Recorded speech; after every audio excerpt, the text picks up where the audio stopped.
तो हाय श्रीजिता।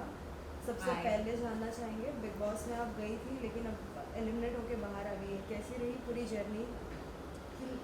जर्नी तो बहुत ही छोटी रही है, पर बहुत खूबसूरत रही है। 14-15 दिन मैंने बहुत सारे मेमोरीज़ बनाया।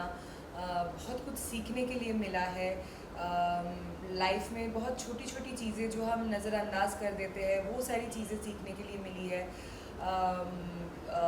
इंसान को समझने की समझ बढ़ चुकी है मेरे अंदर। पेशेंस बढ़ चुका है। Then I think I am a more stronger person right now, stronger human being. तो बहुत सारी छोटी छोटी चीज़ें आई गॉट टू लर्न।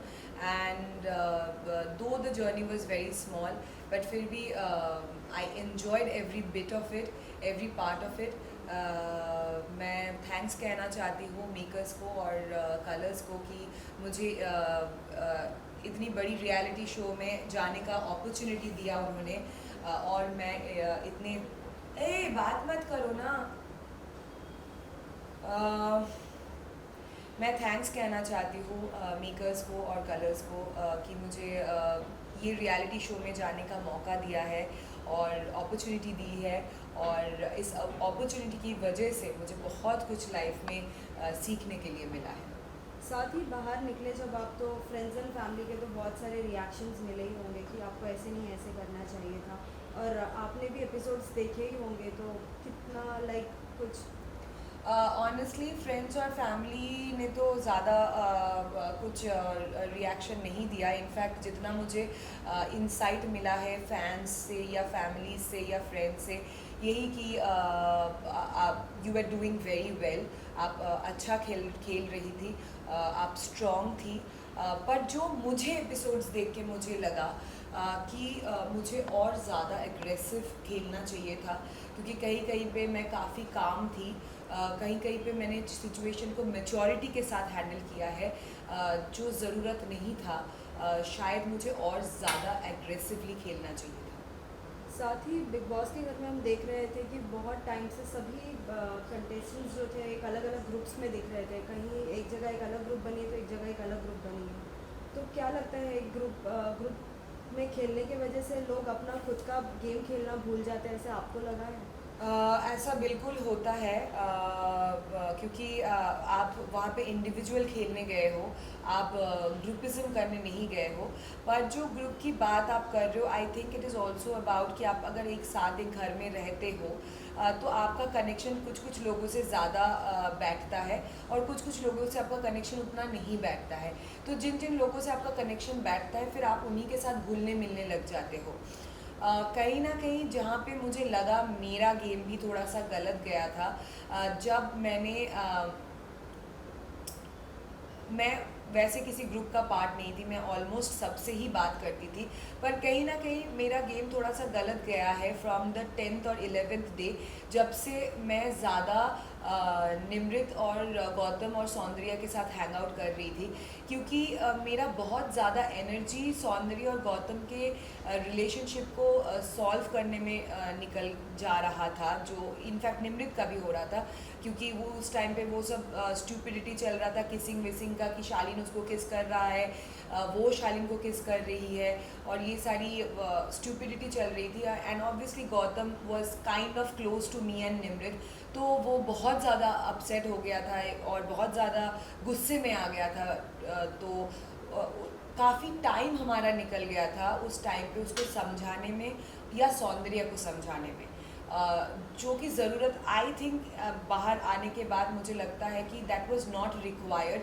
क्योंकि मैं उन दोनों का गेम खेलने वहाँ नहीं गई थी। ठीक है, as a nice human being मैं उन दोनों को समझा सकती हूँ। आफ्टर ऑल जो डिसीजन होगा उनका, वो भी एक बड़े इंडिविजुअल है, वो खुद डिसीजन लेंगे। समझा के कुछ फ़ायदा होता नहीं है। पर मैंने और निमृत ने शायद बहुत टाइम वेस्ट वहाँ पे कर दिया था, जो रिक्वायर्ड नहीं था। या जब आप इविक्ट हुई तो आपको ऐसा लगा कि नहीं, मुझे नहीं होना चाहिए था, मेरे बदले कोई और कंटेस्टेंट को होना चाहिए था, क्योंकि मैं तो मेरा गेम सही खेल रही थी, मैं तो सभी नियम सभी चीज़ों का लाइक सही तरीके से खेल रही थी? ऑनेस्टली जब मैं एविक्ट हुई थी, मैं बहुत ज़्यादा शॉक थी। मुझे डेफिनेटली लगा कि शायद इतना जल्दी तो मुझे नहीं जाना चाहिए था। लेकिन जब मैं घर पे वापस आई और एपिसोड्स बहुत सारे पुराने जो एपिसोड्स हैं मैंने देखा, तो मुझे कहीं ना कहीं लगा कि हाँ, इतना जल्दी नहीं जाना चाहिए था। मैं तो अच्छा खेल रही थी, पर कहीं ना कहीं ये भी नॉलेज मुझे लगा कि यहाँ पे मैं बेटर खेल सकती थी। साथ ही बीच में बिग बॉस ने भी बीच में रियलाइज़ कराया था कि आप और टीना बहुत अच्छे दोस्त थे, लेकिन साथ ही हम देख रहे थे कि बहुत ही बैक बिचिंग टीना भी एक साइड से कर रही थी। क्या लगता है as a like friend she should have not did that, कि वो लाइक गेम के लिए कुछ भी कर रही थी जैसे? नहीं, आई डोंट थिंक वो गेम के लिए कर रही थी, क्योंकि मैं उनको पिछले 10 साल से जानती हूँ और वो बहुत ही एक इनसिक्योर किस्म की लड़की है, और उन्होंने ये चीज़ें बहुत बार किया है, बहुत बार किया है। जो वो वहाँ पे बोल रही थी वो उसकी बिलीफ है, उसका थॉट है वो, और वो मानती है मेरे बारे में ऐसा, वो गेम के लिए मेरे बारे में ऐसे नहीं बोल रही थी। वो जेन्युइनली मानती है कि तुम लोग मेरे फ्रेंड्स हो, तुम क्यों श्री के साथ भी जाके बैठते हो, मुझे उसका वाइब्स अच्छा नहीं लगता, वो क्यों आके हमारे साथ बैठ जाती है, मैं नहीं बैठूंगी। फिर वो उनका खुद का मानना है, क्योंकि वो इनसिक्योर फील करती है। क्या क्वेश्चन था? कि एज इन लाइक वो आपकी अच्छी फ्रेंड है और ओ या, तो फर्स्ट ऑफ ऑल हम बिल्कुल अच्छे फ्रेंड नहीं थे, it was more like a taunt. जो सलमान सर ने भी बोला था, इट वॉज अ टॉन्ट। वो साफ दिख रहा था कि हम अच्छे फ्रेंड नहीं हैं, क्योंकि मैं भी उनके साथ बात नहीं कर रही थी, और वो कॉन्स्टेंटली मेरे पीठ पीछे बहुत सारी चीज़ें वो डिफरेंट लोगों को जगह जगह पे जाके बोल रही थी, जो निकलने के बाद मुझे एपिसोड देख के पता चला। और obviously we were never friends. साथ ही बिग बॉस के घर के बाहर निकलने के बाद लाइक सही ऐसी बात है कि पूरा रूटीन चेंज हो जाता है, तो कितना सबसे ज़्यादा मिस किया है कोई ऐसा कंटेस्टेंट जिसके साथ हमेशा से डेली लाइक बहुत अच्छा बॉन्ड था? ऑनेस्टली हाँ, रूटीन तो बिल्कुल भी चेंज हो जाता है कि आप बाहर की दुनिया के साथ बिल्कुल कनेक्ट नहीं कर पाते हो। अभी तक मैं कनेक्ट नहीं कर पा रही हूँ, शायद मेरा शरीर इधर है, पर दिमाग, मेरा सोल, मेरा सोच, सब कुछ उसी घर में भटक रहा है। और मैं ऐसा किसी एक को ऐसा कुछ नहीं कि मैं मिस कर रही हूँ, मैं बहुत लोगों को मिस कर रही हूँ, मैं वो माहौल मिस कर रही हूँ, वो कांस्टेंट बातचीत में मिस कर रही हूँ, वो उस घर को मिस कर रही हूँ, और डेफिनेटली बिग बॉस की आवाज़ को मिस कर रही हूँ। साथ ही हमने देखा कि बीच में आपकी बहुत लोगों के साथ थोड़ी बॉन्डिंग थोड़ी वैसी हो गई थी, जैसे किचन एरिया में गौरी के साथ कुछ चीज़ें हो रही थी जिस पे आपने भी कुछ कहा और गौरी ने भी कुछ कहा। क्या लगा कि किसकी गलतियाँ थी और किसे उसमें लाइक सुधार रखना चाहिए था? देखिए, गलतियाँ तो मतलब मेरे हिसाब से ऑब्वियसली वो गलत थी, उनके हिसाब से मैं गलत थी। मेरा सिर्फ यही कहने का पॉइंट था उस टाइम पे कि बी लिटिल सेंसिबल। जो मैं एक्सपेक्ट कर रही थी कि गौरी थोड़ी सी सेंसिबिलिटी दिखा देती तो बेटर रहता, क्योंकि उन्होंने अपना खाना खा लिया, पर बाकी लोगों को भी भूख लगती है, उनके बारे में भी सोचना चाहिए। अगर आप एक घर में साथ में रह रहे हो तो सिर्फ अपने बारे में आप नहीं सोच सकते हो, आपको बाकी लोगों के बारे में भी सोचना ज़रूरी है। दूसरी बात, जो जेस्चर उन्होंने किया था वो बहुत ही अश्लील था, एटलीस्ट फॉर मी, क्योंकि मैंने ज़िंदगी में वैसा जेस्चर कभी नहीं देखा था किसी को भी करते हुए। उसका मीनिंग एग्जैक्टली क्या है वो भी मुझे अभी तक समझ में नहीं आया। दर्शकों को शायद उनके पीछे वाला एंगल से दिखाया गया है, पर हमने वो जेस्चर सामने से देखा था, और उन्होंने बहुत ही अश्लील जेस्चर किया जो हमारे कल्चर को सूट नहीं करता है, because India has a very rich culture, और ये एक बहुत ही डिग्निफाइड बड़ा शो है, बड़ा रियलिटी शो है, करोड़ों लोग इसको देख रहे हैं, और मुझे नहीं लगता कि ऐसे शो में आपको ऐसा कोई जेस्चर करना चाहिए। और बात इतनी बड़ी भी नहीं थी कि इस बात से आपको इतना गुस्सा आ गया कि आप इतना गंदा एक जेस्चर करोगे। हाँ, पर मैंने जब एपिसोड देखा, मैं ऑडियंस को यही कहना चाहूँगी कि मैं बिल्कुल भी क्लासिस्ट या एलिटिस्ट नहीं हूँ, जो बहुत लोगों ने मेरे बारे में सोचा। मैं खुद भी एक छोटे शहर से आती हूँ, बहुत ही मिडिल क्लास बेसिक फैमिली से आती हूँ, and I love basic. I am a very humble person, और मुझे बेसिक चीज़ें बहुत पसंद है, सादी देसी चीज़ें। आई एम वेरी देसी इन शॉर्ट। मैंने जो स्टैंडर्डलेस ये चीज़ जो बोला था, जो इतना ज़्यादा हाईलाइट हुआ था, वो उस मैनर के बारे में बोला था, उस जेस्चर के बारे में बोला था कि this is not my standard. मैं उस स्टैंडर्ड की जेस्चर कभी कर ही नहीं सकती हूँ। मैंने पर्टिकुलरली उस सिचुएशन को रेफ़र किया था कि एक छोटी सी बात पे आप इतना गंदा एक जेस्चर कर रहे हो, अश्लील जेस्चर कर रहे हो, दैट इज़ स्टैंडर्डलेस। नॉट कि आपके बैकग्राउंड क्या है, आप कहाँ से आते हो, वो मेरी मेंटालिटी नहीं है, क्योंकि मैं खुद भी बहुत बेसिक और देसी। या दैट्स ऑल। एंड अगर मैंने किसी का सेंटिमेंट कुछ हर्ट किया हो, then I am really very sorry.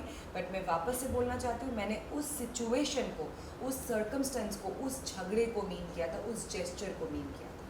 साथ ही हमने देखा हाल ही में सुम्बुल के डैड भी आए थे, उसे कहीं ना कहीं वो समझाने की कोशिश कर रहे थे, एक इंडिकेशन देने की कोशिश कर रहे थे। जो ग्रुप होता है वो कहीं ना कहीं आपका यूज़ करता है, लेकिन वो समझ नहीं पा रही थी। आपको क्या लगता है कि और भी कितने लोग हैं इसमें जो अभी भी एक ग्रुप के चक्कर में फंसे ही जा रहे हैं और खुद का गेम खेल नहीं पा रहे?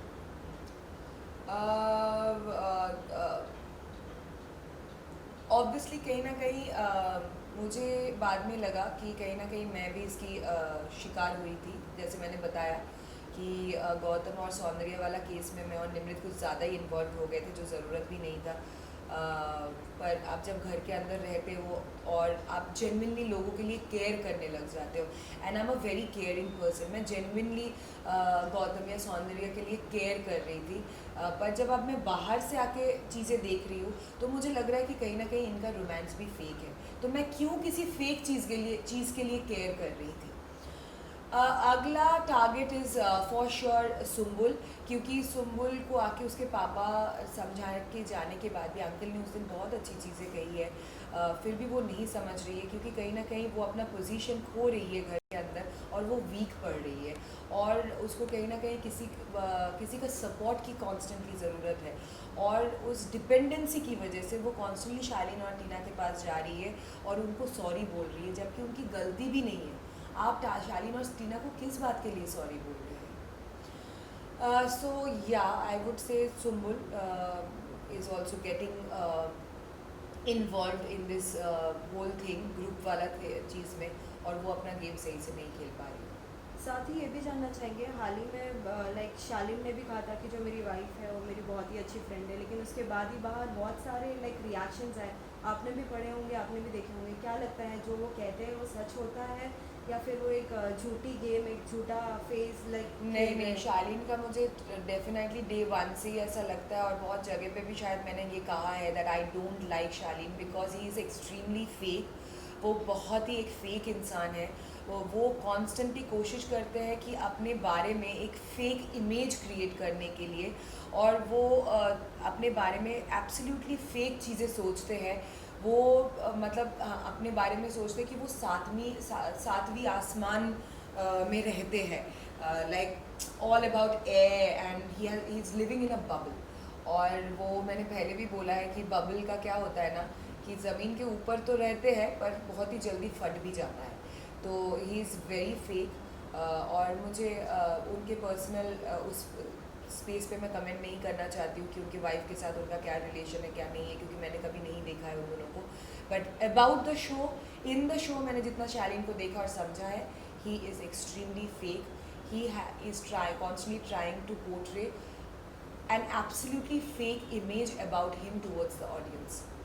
साथ ही बीच में जब सलमान सर आए थे अंदर, like dinner party and all हुई थी, उसमें कहीं ना कहीं शालीन भी खुल के बोल दिया था, शालीन ने भी, कि अगर बिग बॉस का अगर पूरा का पूरा as in like Salman sir के जगह पे आने मिले तो मैं तो आने के लिए रेडी हूँ। लेकिन इस पर बहुत सारे लोगों के कमेंट्स और रिएक्शन आए थे, आप सभी के रिएक्शंस क्या थे?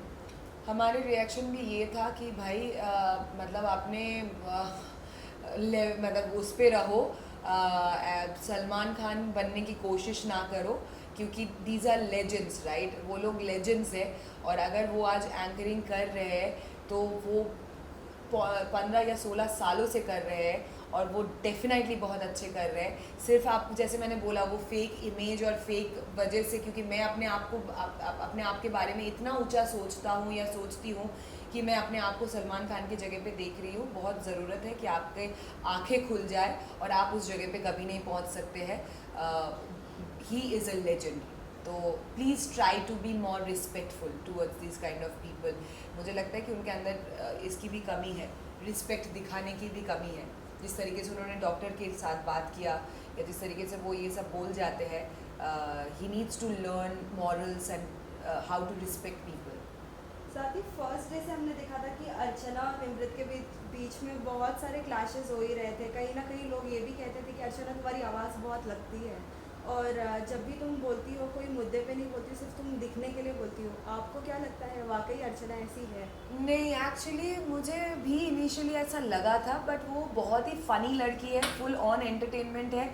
अभी अगर वो दिखने के लिए भी कर रही है तो भी सही, क्योंकि वो एंटरटेन कर रही है लोगों को, राइट। और शो हम क्यों देखते हैं? एंटरटेनमेंट के लिए आफ्टर ऑल। तो वो अगर दिखने के लिए भी कॉन्स्टेंटली कैमरा के साथ बात करती है या दिखने के लिए भी वो कॉन्स्टेंटली बिग बॉस से बात करती है, so there is not a problem in that, क्योंकि सभी वहाँ पे दिखने के लिए ही चीज़ें कर रही है। एटलीस्ट वो लोगों को हंसा तो रही है। सतीश, श्रीजिता ये भी पूछना चाहेंगे कि अगर जिस तरीके से एवरी ईयर हम बिग बॉस में देखते हैं, कोई ना कोई एक कंटेस्टेंट ऐसा होता है जो सभी को अपने साथ लेके चलना चाहता है कि अगर तू उससे बात करेगा तो मैं तुझसे नहीं बात करूँगी। एज अ बिग बॉस की दादी या दादा, जो भी हम बोल सकते हैं, आपको क्या लगता है कौन है वो? टीना, क्योंकि ऑब्वियसली मैंने देखा है शालीन और गौतम और निमृत को कॉन्स्टेंटली वो ब्रेन वॉश कर रही थी। तू अगर श्रीजिता के साथ बैठी तो मैं नहीं बैठूंगी, तुम लोग क्यों श्रीजिता की टीम में जा रहे हो, तुम लोग क्यों श्रीजिता से बात कर रहे हो। तो कॉन्स्टेंटली वो ये चीज़ इन दोनों को मैनिपुलेट करने की कोशिश करती रही। अगर आपको फिर से जाने का मौका मिलता है, जिस तरीके से हम देख रहे हैं कि एवरी स्टोरी पे आ रहा है कि निमृत अगर आप फिर से जाओगी, क्या आप देखना चाहते हैं, सॉरी निमृत बोल, श्रीजिता को अगर आप फिर से देखना चाहते हैं या नहीं, सो अगर आप जाती हो घर में तो क्या कुछ धमाल करोगी और किसको अपना फेस दिखाना चाहती हो जो अब तक आपने नहीं दिखाया? ऑब्वियसली अगर मुझे वापस से जाने का मौका मिले, अगर मैं वापस से जा सकती हूँ, मतलब अगर मुझे वापस से जाने का मौका मिले तो डेफिनेटली मुझे थोड़ा और अग्रेसिव खेलना चाहिए, और लाइक इट्स ओके, मेरा नेचर केयरिंग है, पर सब लोग ना ये केयर डिज़र्व नहीं करते उस घर के अंदर। तो मुझे सोच समझ के अपना प्यार और केयर लोगों को दिखाना चाहिए। हर किसी को केयर और प्यार मैं उधर करने लग जाऊंगी तो कहीं ना कहीं मेरा गेम ही ख़राब हो जाएगा वापस से। तो अगर मुझे चांस मिले कि मैं वापस से जाऊं तो सबसे पहले my first target would be Tina, क्योंकि उन्होंने बहुत सारी बातें जो मेरे बारे में कही है which is not at all acceptable. और अब जब मुझे मौका मिल रहा है ये सब कुछ मेरे पीठ पीछे उसने जितना कुछ भी बोला है देखने का, तो डेफिनेटली मेरा खून खौल रहा है और किसी का भी खौलता। और या I want to be more aggressive, और दोस्ती यारी से थोड़ा बच के रहे। लास्टली सभी फैंस के लिए क्या मैसेज देना चाहोगे जो आपके लिए कुछ अच्छा भी सोच रहे हैं और कुछ लोगों ने अगर कुछ कमेंट्स अगर सोचा है और गलत लगा हो उन सभी के लिए? मैं यही कहना चाहती हूँ कि thank you so much for your love and support and your vote. Thank you, I really mean it. और जैसे कि मैंने बोला है पहले भी, मैंने क्लियर किया है कि शो के दौरान अगर मैंने किसी का भी किसी तरीके से भी अनजाने में इमोशंस हर्ट किया हो, या किसी को मेरा कोई जेस्चर अगर बुरा लगा हो, then I am very very sorry about it, क्योंकि मेरा ऐसा बिल्कुल भी इंटेंशन नहीं था। और दूसरी बात, आपके कमेंट्स काफ़ी आ रहे हैं मेरे पास, काफ़ी मुझे उससे इंसाइट्स मिल रहे हैं, इसीलिए ऐसे ही मेरे बारे में ट्वीट करते रहिए, कमेंट्स करते रहिए ताकि मुझे और इंसाइट्स मिले। And thank you so much for all your love and support. और अनजाने में अगर कुछ गलती हो गई है then sorry. Thank you. Thank you.